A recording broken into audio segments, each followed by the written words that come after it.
as we all have this intuitive voice that tells us what's best to do. It doesn't tell us what we should do, but what would be best to do for us, right? So before we start, I want to remind you that your path is already taken care of. And all you need to do is to make the next steps and, as much as possible, avoid worrying.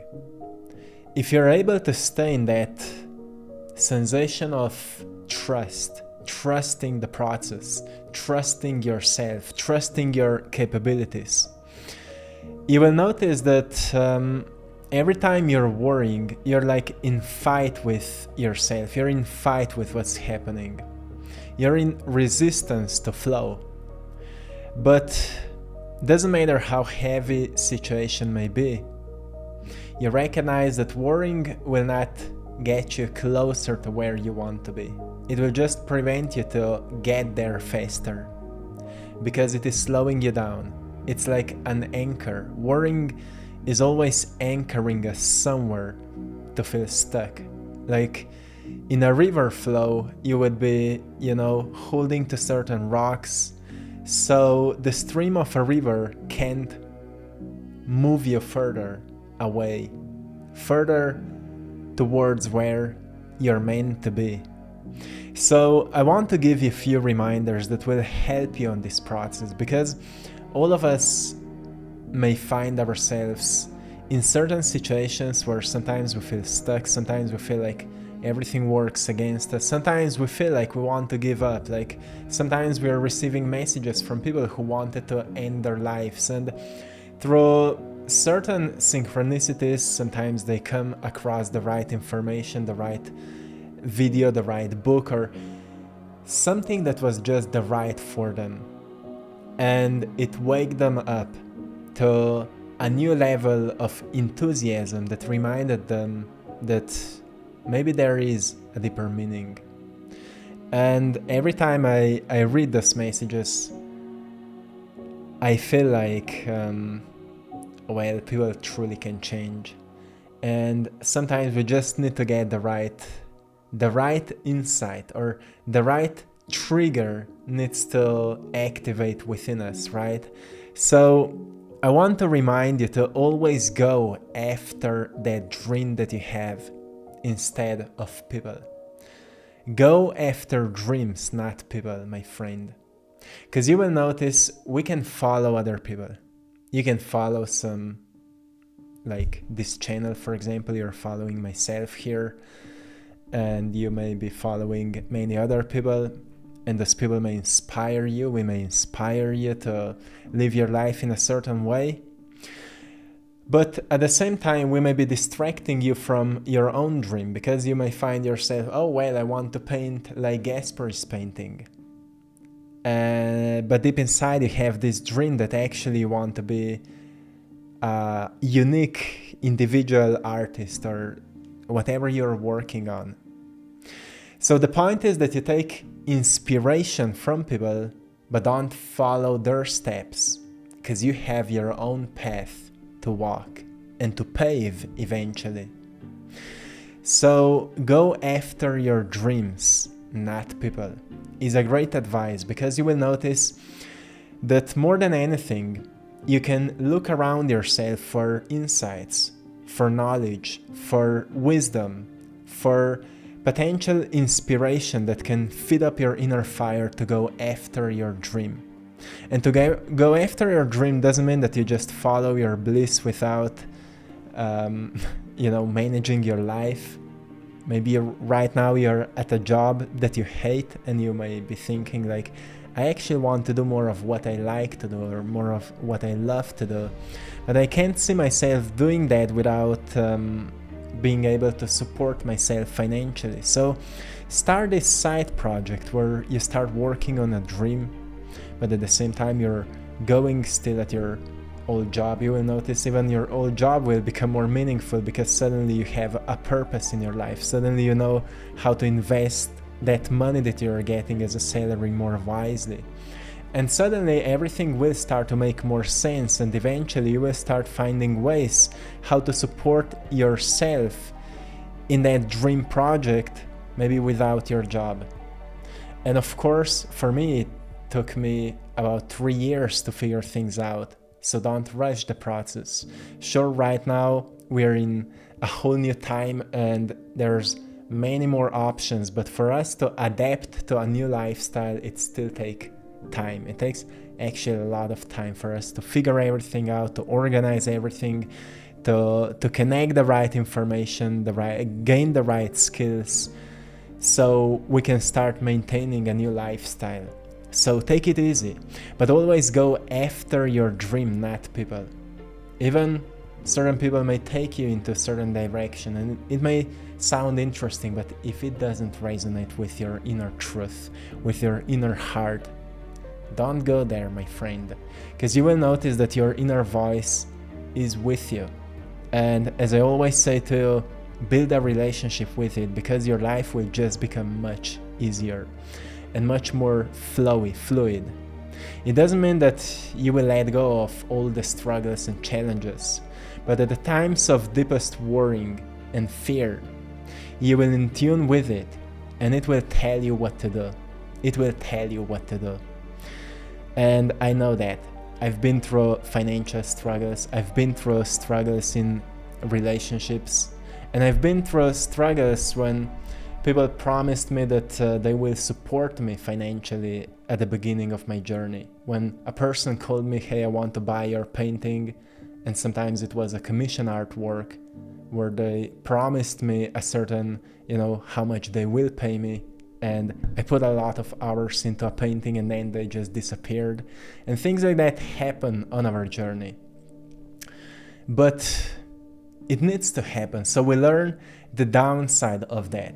So we learn to handle everything. We become a bit more resilient, we become a bit more stable and balanced.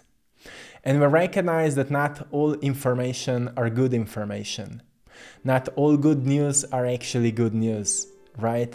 Until we sign a deal, nothing is finished, nothing is done, nothing is complete. So we need to learn all aspects of life, so then we can slowly start flowing through it. But as long as you are able to, let's say, self-regulate at the times of hard challenges, you will notice that fear is nothing else but this false story that is telling to yourself that you should give up on everything because you're not capable of doing that. That's where you should actually look into your inner child and ask yourself, what do you need? And what were the times in your childhood where you've been the most surprised that now you're lacking faith into yourself and your own capabilities?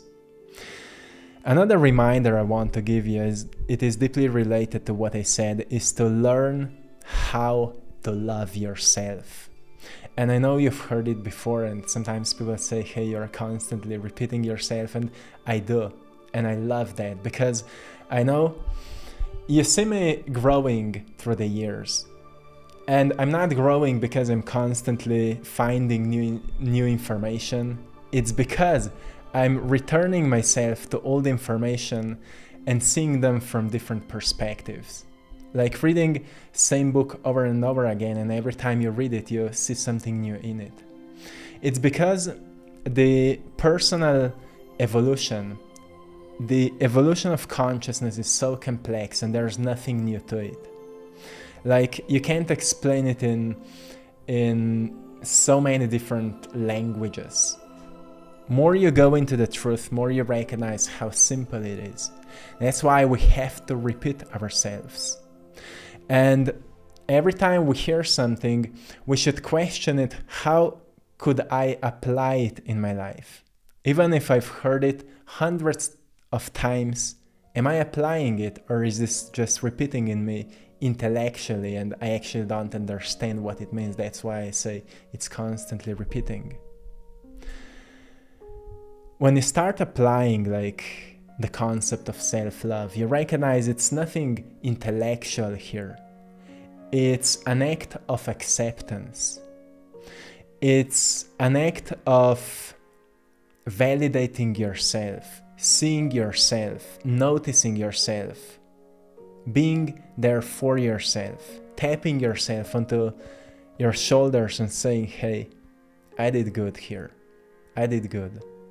I am good. I am enough. And you start giving yourself more of what you need. Like, I've noticed for myself, in the morning, I will do a workout. I will stretch myself. I will meditate.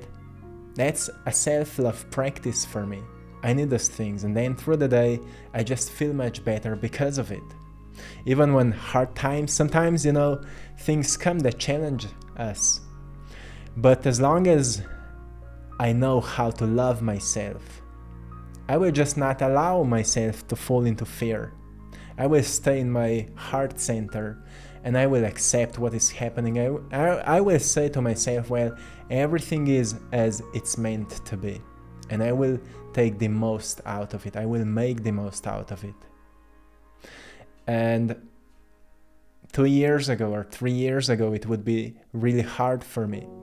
But now, sometimes I'm just laughing at those things. I'm still sometimes hard on myself. But I can now easily pause myself and say, hey, it's okay. It's okay, slow down. Do your daily reset. Sit down, breathe a little bit. Plug yourself out of what's happening, go within, and connect with yourself. And you will see that there's always a way. Because of your mental chattering and fear, you've been blinded. You couldn't see a door that was invisible. But then I go into this deep state of quietness and suddenly I know what I have to do. That is self-love, isn't it? Self-love is that you say to yourself what you needed to hear at the times when no one was around you. And you've been so hard on yourself because all those old programs turned on and started blaming you. So love then needs to be awakened within you so you can say to yourself what you need to hear. And that's something you actually learn to do when you open your heart. When you start practicing more of feeling love for yourself. Like in meditation, when you open your heart, when you can imagine a ball of light sparking and awakening in the heart center. And just imagine how it is awakening. More it is awakening, more it starts generating light and warmth sensation. More you start to feel love that is generated from within your body. And that love is a sensation you feel for yourself, you feel for the space around you, you feel for the planet Earth, for all other planets, for all other life around you, for the air that you breathe. And that plugs you into this infinite interconnectedness of life. And this infinite interconnectedness of life reminds you that you're never unplugged from it. And more you stay in awareness of it, more you recognize that it works through you, it moves through you, it supports you, you're supported. And it just happens to be that this connection is a really creative force that connects all of us. And this creative force helps you to solve challenges and problems, to find innovative solutions that can improve your life and maybe end certain challenging times you're dealing with.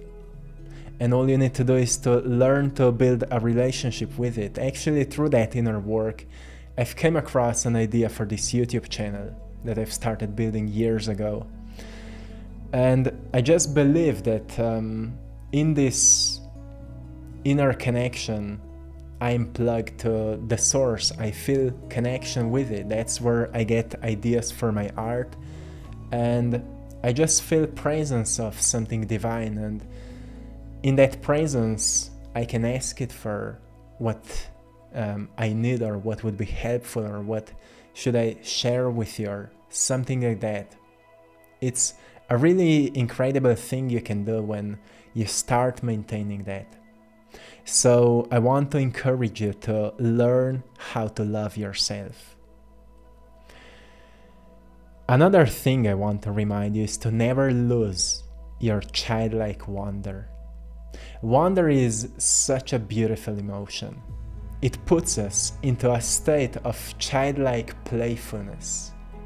When we are in awe for something, like hearing a new song of our favorite artist, or seeing a new artwork of our favorite artist, or watching an incredible new movie, or meeting a person we haven't seen for such a long time and we have this deep connection, or going to new places, or starting a new hobby, or trying ourselves out, challenging ourselves out in a certain hobby or certain thing we wanted to do for such a long time, or calling a person that means a lot to us, or going somewhere we haven't been before but we are thinking about or feeling it intuitively, or reading a new book that sparks a lot of curiosity. Whatever gives us this childlike wonder, never lose it. Too many people have lost it in their lives because they've started living based by certain standards of society that don't even work. People who set them up are not happy, are not joyful, and don't look at those people as examples of how you should live, because you should set up your own standards that work for you, and you should follow them to see the truth, to find the truth, which should be your mission, which should be something to live for, to live in your truth, not in certain beliefs because somebody told you them and they sound interesting. They should only inspire you to look for the truth in them through your own experiences, with wonder what else life can offer to you. So if childlike wonder is something you've lost in your life, I want to encourage you to start looking for it once again. To ask yourself, what could spark it? What could spark it? Is this a sport you've been doing when you were younger and you've stopped doing it because of lack of time or because of your family? Or is that an activity? How often we receive messages from people who started painting after so many years because they've seen my videos and they say, well, I don't remember when was the last time I was so happy or so joyful as I'm now, as I've started, giving rebirth to my inner artist. That can be you in anything that may give you this sense of wonder. So look for it within your heart. What may spark a sense of wonder? If you say there's nothing, then you need to look deeper. Then you truly need to take time and meditate on it, because there is something. There's always something. And another thing I want to remind you is that you're capable of much more. Anytime you think you've done everything, you're capable of much more, because we don't even know how much we are capable of. I'm always surprised. Every time I start a new painting, I challenge myself with that painting to maybe to add some more details, or to make it more complex than the previous one, or to do something new. Like right now I'm working on a painting that includes sacred geometry, and I'm just going deeper and deeper with it. And 2 times, as I mentioned, I thought I failed it completely. I thought I will repaint it or overpaint it. But then I give it a chance, like most probably it needed to happen how it happened. So let's see where it will take me now. And then I'm always surprised because it just ends up better than I could ever imagine. So I love this feeling now of being surprised over what I did. It happened so often to me when I'm painting. And that's why I love to remind yourself to find something that will make you feel surprised of how capable you are. Like maybe doing a certain workout that completely excites you, like you thought you're too old, or you thought you're not capable of building that skill. Like sometimes people say I'm not good at dancing just because they never tried it, or because they tried it as they were young and someone was laughing at them, and now they think they're not good at it. But then they find the right dancing type and the right music and everything, and they lose themselves in it, and they say, oh, I never thought I was capable of doing that. So I just wanted to remind you of these playful things that are more important than anything in life. Isn't life about these joyful sensations that just make us wiser, more open, and more connected to everything? Isn't life all about this childlike wonder, as we've been talking about, and finding purpose in beautiful things, in something that just make us feel more connected to one another and to life itself? Isn't that what life is all about? So just meditate on this a little bit. And I hope you found something valuable today. If this video resonates with you, hit the like button, subscribe to this channel because it helps to bring this message to more people. And thanks to all of you for supporting my art in our Etsy store, I Draw My Passion. The link is in the description of this video. So thank you so much for your support. With that, you're supporting this mission, and I'm truly grateful to you. Until next time, one love.